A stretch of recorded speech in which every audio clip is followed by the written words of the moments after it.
Bismillahirrahmanirrahim. Assalamu alaikum dear students. The next topic of this unit is AC through an inductor. बच्चों हम different AC circuits पढ़ रहे हैं. इससे पहले हमने AC through a resistor study कर लिए. रजिस्टर AC सर्किट का एक बेसिक एलिमेंट है और आपको ये भी बताया था कि रजिस्टर ना सिर्फ AC सर्किट का बेसिक एलिमेंट है बल्कि DC सर्किट का भी बेसिक एलिमेंट. लेकिन AC सर्किट में दो और बेसिक एलिमेंट्स हैं जिनको हम स्टडी करने जा रहे हैं. एक को इंडक्टर बोलते हैं, दूसरे को कैपेसिटर बोलते हैं. So first of all AC through an inductor. Title मैंने आपके सामने लिख दिया है. मेन टाइटल तो AC सर्किट्स ही है, चैप्टर का नेम भी है और जो सब टॉपिक पढ़ने जा रहे हैं that is AC through an inductor. What is inductor? इससे पहले वाले यूनिट में हमने बच्चों इलेक्ट्रोमैग्नेटिक इंडक्शन का फिनोमेना पढ़ा है, हमने इंडक्टेंस का कंसेप्ट पढ़ा है. Inductor coil of conducting wire को बोलते हैं. कॉपर की वायर का कॉइल अगर हम किसी भी शेप का बना लें तो that coil is named as inductor. For example solenoid एक स्ट्रेट एंड सिलेंड्रिकल कॉइल को बोलते हैं. It is also an inductor. So inductor mean which has an ability to oppose the change in current. This ability is named as inductance of that inductor, जो कि बच्चों आपको बताया था. That depends on various factors. Straight and cylindrical coil like solenoid, अगर हम उसकी inductance को कैलकुलेट करें तो that depends on the four factors. Number one, number of turns in the coil, area of cross section of the coil, length of the coil, core of the coil.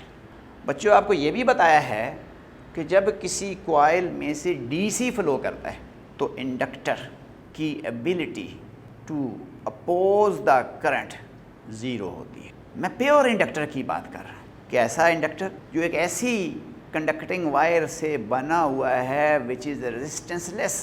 Go practically possible नहीं है कि हमारे पास कोई pure inductor हो.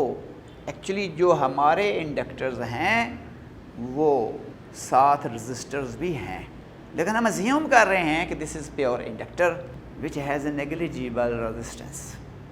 सो this inductor has an ability to oppose the flow of AC and this ability is known as its inductance.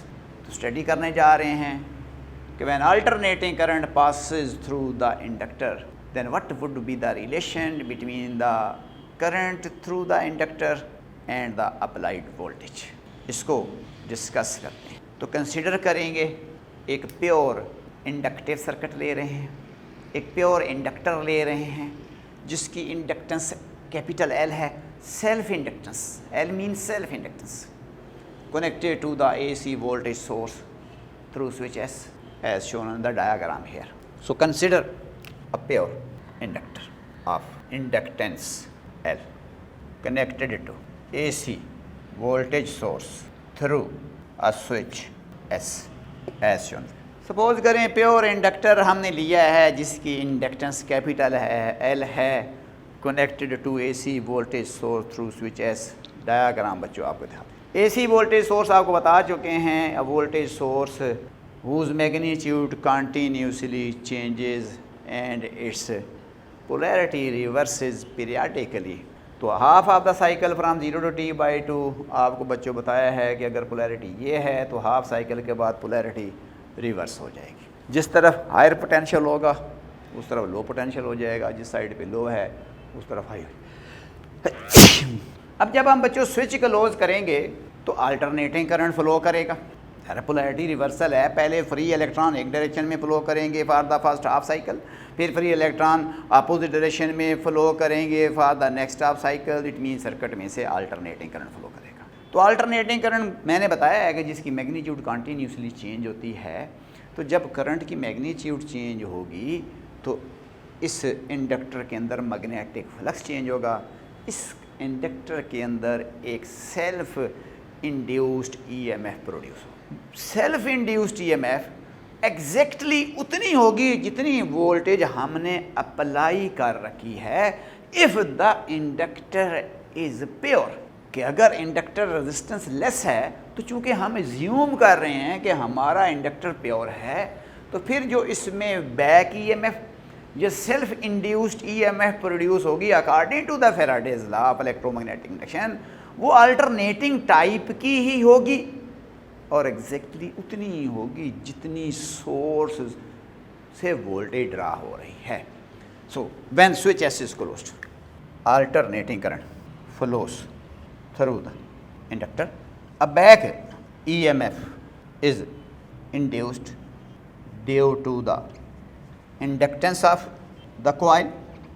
This induced EMF opposes change in current at every instant.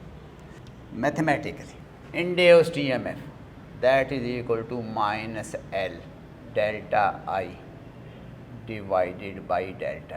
ये बच्चों self induction वाला phenomena पढ़ कर आए हैं, self induced EMF पढ़ कर आए हैं कि जब भी किसी कॉइल में फ्लक्स चेंज होता है, यानी जब भी किसी कॉइल में फ़्लो करने वाले करंट को हम चेंज करते हैं, उसमें ईएमएफ इंड्यूस्ड होती है which is directly proportional to rate of change of the current. This is another way to state the Faraday's law of electromagnetic induction. This L is known as the inductance of that coil या inductance of that pure inductor, which depends on the various factors which has been already explained in the previous chapter. So this is the self EMF which is induced in the coil due to the inductance of the coil. Minus sign आपको बताया है, यहाँ पर मैंने लिखा है this induced EMF opposes the change in current at every instant, कि ये जो EMF है ये करंट की चेंज को हर वक्त अपोज करती है। अब हम बोल रहे हैं कि ये जो ईएमएफ इंड्यूस्ड हुई है ये एग्जैक्टली उतनी ही होगी जितनी वोल्टेज सोर्स से आ रही है, लेकिन उसके अपोजिट हो। If the inductor is resistance less, जैसा कि हमने कहा है, अज्यूम किया है कि हमारा इंडक्टर प्योर है। If the inductor is resistance less या if the inductor is pure, then the induced EMF is equal and opposite to the source voltage. Sorry ज़रा थोड़ा सा वापस जा रहा हूँ इक्वेशंस को। ये बच्चों हमने एक आपको प्योर इंडक्टिव सर्किट दिखा दिया है, तो कंसिडर किया है pure inductor of inductance cell connected to AC voltage source when source through switch S as shown in the figure. हम बोल रहे हैं कि जब ये स्विच क्लोज करेंगे इस सर्किट में से अल्टरनेटिंग करंट फ्लो करेगा। When switch S is closed AC passes through the, passes की बजाय अगर हम ये लिख दें AC flows through the circuit, the instantaneous value of AC is written as I equal to Im sin omega t। इसको question number 1 का मैंने बच्चों बताया है कि जब स्विच एस क्लोज करते हैं AC फ्लो करता है through the circuit, the instantaneous value of AC is written as I equal to Im, जो कि पीक वैल्यू है AC की, इनटू साइन ओमेगा टी, जिसको क्वेश्चन नंबर 1 हमने। जब ये अल्टरनेटिंग करंट जिसकी मैग्नीट्यूड कंटिन्यूसली चेंज हो रही है इस इंडक्टर में से गुजरेगा, तो एक बैक ईएमएफ इंड्यूस्ड होगी due to the inductance of this coil which is known as self induced EMF, जिसको हम Faraday laws of electromagnetic induction की मदद से लिख सकते हैं। तो when the alternating current passes through the inductor, a back EMF is induced due to the inductance of the coil। हम कह रहे हैं कि जब अल्टरनेटिंग करंट इसमें से गुजरेगा तो इसमें एक बैक ईएमएफ इंड्यूस्ड होगी according to the Faraday law. जब करंट अल्टरनेटिंग गुजरेगा फ्लक्स चेंज होगा, फ्लक्स चेंज होगा, एक बैक ईएमएफ इंड्यूस्ड होगी। This back EMF opposes the change in current at every, ये जो EMF इंड्यूस्ड होगी करंट की चेंज को अपोज करेगी। इसको लेंज लॉ का नाम दिया था हमने लास्ट चैप्टर में। तो मैथमेटिकली जो EMF इंड्यूस्ड होगी that is equal to minus L delta I divided by delta T। इसको हम सेल्फ इंड्यूस्ड EMF भी बोल रहे हैं, बैक EMF भी बोल रहे हैं, क्योंकि ये जो इंड्यूस्ड EMF है ये चेंज इन करंट को अपोज करती है, काज को अपोज करती है, काज के अगेंस्ट होती है, इसलिए इसको बैक EMF का नाम दे रहे हैं। And this is another way to express the Faraday's law of electromagnetic induction. अब आपको बताया है कि हमारा इंडक्टर प्योर है। प्योर का मतलब है रेजिस्टेंस लेस है, तो फिर जो इसमें बैक EMF इंड्यूस्ड होगी एग्जैक्टली उतनी ही होगी जितनी सोर्स से वोल्टेज अप्लाई हो रही है, लेकिन इसके अपोजिट होगी। As the inductor is pure, pure mean resistance less, the induced EMF is exactly equal and opposite to the applied AC voltage. चूँकि इंडक्टर प्योर है, रेजिस्टेंस लेस है, तो जो इंड्यूस्ड EMF होगी वो बिल्कुल उतनी ही होगी जितनी सोर्स की वोल्टेज है। हम बोल रहे हैं कि जो V है वो इस इंड्यूस्ड EMF के इक्वल है लेकिन opposite. Putting the values V equal to minus into minus L delta I divided by delta T, we get V equal to minus minus बच्चों प्लस हो जाएगा L delta I divided by delta. ये minus और ये minus, ये minus कि induced EMF का उसको अपोज कर रही है, ये माइनस हम बोल रहे हैं कि इंड्यूस्ड EMF जो होगी वो एग्जैक्टली उतनी ही होगी जितनी वोल्टेज सोर्स की है, लेकिन उसके अपोजिट होगी। तो ये माइनस और ये माइनस मिलकर प्लस हो जाएगा। अब हम इस इक्वेशन में I की जो इंस्टेंटेनियस वैल्यू है पुट करके सोर्स की जो instantaneous value of applied voltage है वो कैलकुलेट कर सकते हैं। Putting the value of I in this equation, putting the value of I from equation 1, so V equal to L delta over delta T, और I की वैल्यू हमने लगा दी that is IM sine omega.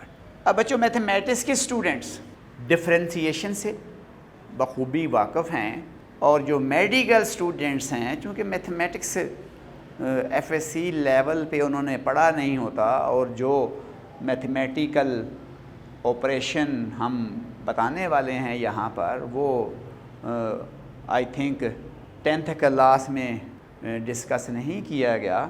तो यहाँ पर थोड़ा सा अंडरस्टैंडिंग की ज़रूरत है फॉर द मेडिकल स्टूडेंट्स के V equal to L delta I by delta T।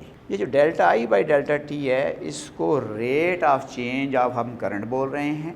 अब जो rate of change of current है इसको मैथमेटिकली डेरिवेटिव ऑफ करंट बोल रहे हैं with respect to time.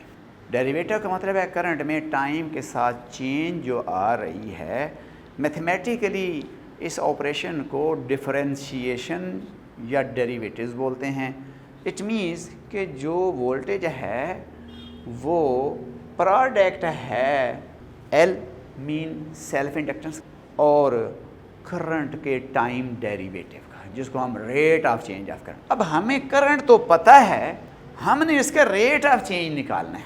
Understand करें। अब वैसे तो रेट ऑफ चेंज निकालने का तरीका क्या होता है कि करंट में चेंज कितनी I divided by time interval कितना है, कि करंट की चेंज कितनी है यानी डेल्टा I की वैल्यू कितनी है डिवाइडेड बाई कितने टाइम में ये चेंज आई है। अब करंट अल्टरनेटिंग है, हर इंस्टेंट पे चेंज हो रहा है। अब हमने करंट की जो चेंज लेनी है वो एक स्पेसिफिक टाइम इंटरवल की लेनी है, तो उसको हम एज ए मैथमेटिकल ट्रीटमेंट इस करंट का रेट ऑफ चेंज निकालने जा रहे हैं। अब आपको पता है कि हमेशा चेंज उस क्वांटिटी की होती है जो वेरी कर रही है। तो अब ज़रा यहाँ पर देखें, I करंट है, ये चेंज हो रहा है विद टाइम, लेकिन क्या IM चेंज हो रहा है? नहीं, IM तो चेंज नहीं हो रहा है, ये तो peak value of alternating current है। वैल्यू कौन सी चेंज हो रही है? इंस्टेंटेनियस। पीक वैल्यू कांस्टेंट है। अब ओमेगा मैंने बताया है अल्टरनेटिंग क्वांटिटी की फ्रीक्वेंसी है, वो भी कांस्टेंट है। इसका मतलब है इस इक्वेशन में दो वेरिएबल हैं, यानी आई वेरिएबल है और टी वेरिएबल। इसका मतलब है हमने देखना है इस करंट में चेंज कितनी आई है फॉर स्पेसिफिक टाइम इंटरवल। अब ये चूँकि कांस्टेंट है, इसका टाइम के साथ कोई चेंज नहीं है, तो कांस्टेंट का फिर हम रेट ऑफ चेंज अगर हम कैलकुलेट करते हैं तो rate of change mean constant तो कांस्टेंट है, उसका रेट ऑफ चेंज तो नहीं होगा। तो वेरिएबल ये वाला फंक्शन है, ये फंक्शन नहीं है, तो जो कांस्टेंट होता है उसको डिफरेंशिएशन से एक्सक्लूड कर देते हैं और डिफरेंशिएशन से बाहर ले आते हैं। अब यहाँ पर आई एम कांस्टेंट है, इसको अगर मैं बाहर ले आऊँ एल आई एम, तो इसका मतलब है कि जो टाइम डेरिवेटिव हमने लेना है वो इस साइन ओमेगा टी का लेना। अब बच्चों जो मेडिकल स्टूडेंट्स हैं उनको सिंपली इतना पता होना चाहिए कि साइन का जो फंक्शन है इसका डेरिवेटिव कॉज होता है, कॉज का डेरिवेटिव माइनस साइन होता है। तो यहाँ पर अगर हम इस साइन ओमेगा टी का डेरिवेटिव लें तो साइन का डेरिवेटिव कॉस बन जाएगा v equal to L I M, यहाँ पर आ जाएगा कॉस ओमेगा टी। अब ये डेरिवेटिव आगे प्रोसीड करता जा रहा है बच्चों। आपको बताया है कि हमने डेरिवेटिव इस सारे का लेना था, इस कांस्टेंट को डेरिवेटिव से बाहर ले आए क्योंकि कांस्टेंट है। साइन का डेरिवेटिव ले लिया कॉस ओमेगा टी। अब आगे डेरिवेटिव इनटू फेज पे चला गया है, it mean derivative delta by delta T omega T का लें। अब फिर ओमेगा कांस्टेंट है और कांस्टेंट का डेरिवेटिव आपको बताया है कि वो हम नहीं लेंगे, उस कांस्टेंट को डेरिवेटिव से बाहर ले आएंगे, उसमें टाइम के साथ चेंज नहीं है। तो ये ओमेगा जो बाहर आ जाएगा इसको मैं इधर शुरू पे लिख दूंगा, तो that is L I M, और ये ओमेगा इधर मैंने स्टार्ट पे लिख दिया है, आगे cos omega T delta T divided by delta T, यानी टाइम का डेरिवेटिव ये तो delta T by delta T cancel हो गया, 1 आ गया, यानी टी का डेरिवेटिव 1। तो हमने v की वैल्यू कैलकुलेट की है, that is L I M omega और कॉस ओमेगा टी। आप अंडरस्टैंड करें, आपको बताया कि कॉस के साथ या साइन के साथ जो वैल्यू होती है उस फंक्शन की मैक्सिमम वैल्यू होती है। इसका मतलब है ये एल आई एम ओमेगा ये v की मैक्सिमम वैल्यू है, इसको हम वी एम भी लिख सकते हैं। This is peak value of A C voltage, peak value of A C voltage. अब इस इक्वेशन को अगर मैं बच्चों लिखूं तो v equal to V M into cos omega T, where V M is equal to L I M into omega. अब इस इक्वेशन को हमने बताया है कि हम कॉस ओमेगा टी को साइन में लिख सकते हैं, लेकिन चूंकि कॉस में और साइन में पाई बाई 2 का फेज में डिफरेंस है, तो that is written as omega T plus pi by. अब बच्चों इस इक्वेशन को अगर हम गौर से देखें 2 को और 1 को, तो हमें नज़र आ रहा है कि जब अल्टरनेटिंग करंट प्योर इंडक्टर में से गुजरता है तो वोल्टेज और करंट का फेज़ सेम नहीं रहता। करंट का फेज़ ओमेगा टी है, जो वोल्टेज है उसका phase omega T plus pi by 2 है, इट मीन फेज़ में डिफरेंस है पाई बाई 2 का। और किसका फेज़ ज़्यादा है? जो सोर्स की वोल्टेज है उसका फेज़ ज़्यादा है, करंट का फेज़ कम है। इसका मतलब है कि when alternating current passes through a pure inductor, voltage leads the current in the phase by pi by 2, जिसको हम ग्राफिकली भी दिखाने वाले हैं, फेज़र में भी दिखाने वाले हैं।